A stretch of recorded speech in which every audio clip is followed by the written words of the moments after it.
দুর্গাপূজা সাধারণত নবরাত্রিতে করা হয়, কিন্তু কালী পূজা দীপাবলির রাতে এবং অমাবস্যার সময় করা হয়।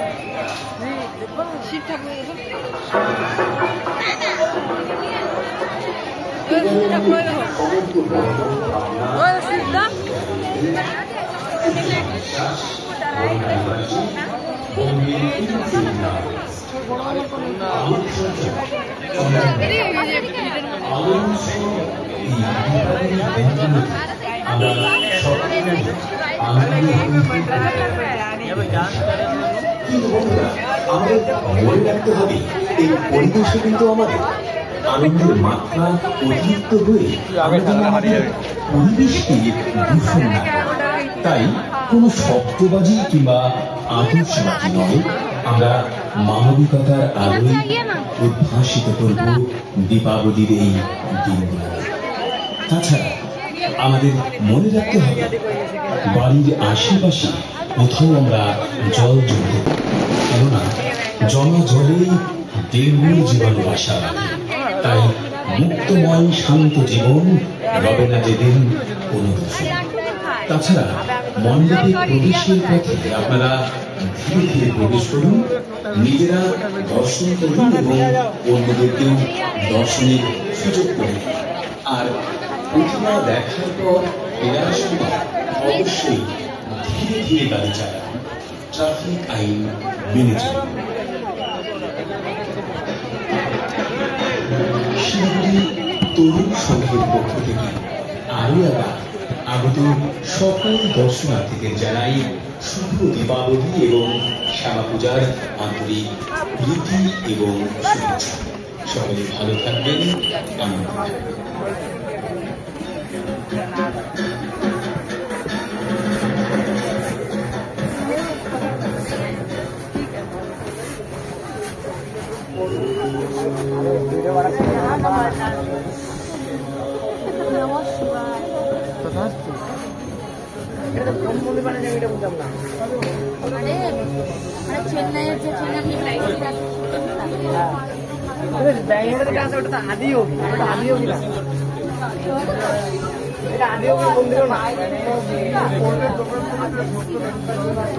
বিশাল বড়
আমাকে দেখে গেছে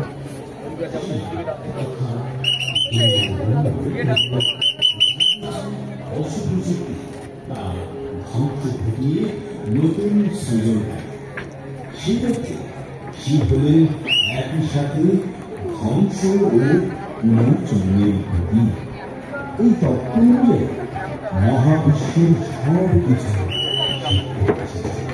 তার মধ্যেই টিকে আছে এবং সবশেষে তার মধ্যেই বিভিন্ন রূপে দেখা হয়। কখনো তিনি কঠোর তপস্বী, আবার কখনো তিনি সংসারী সুখবিলাস, এবং তিনি ভালো মন্দ সকল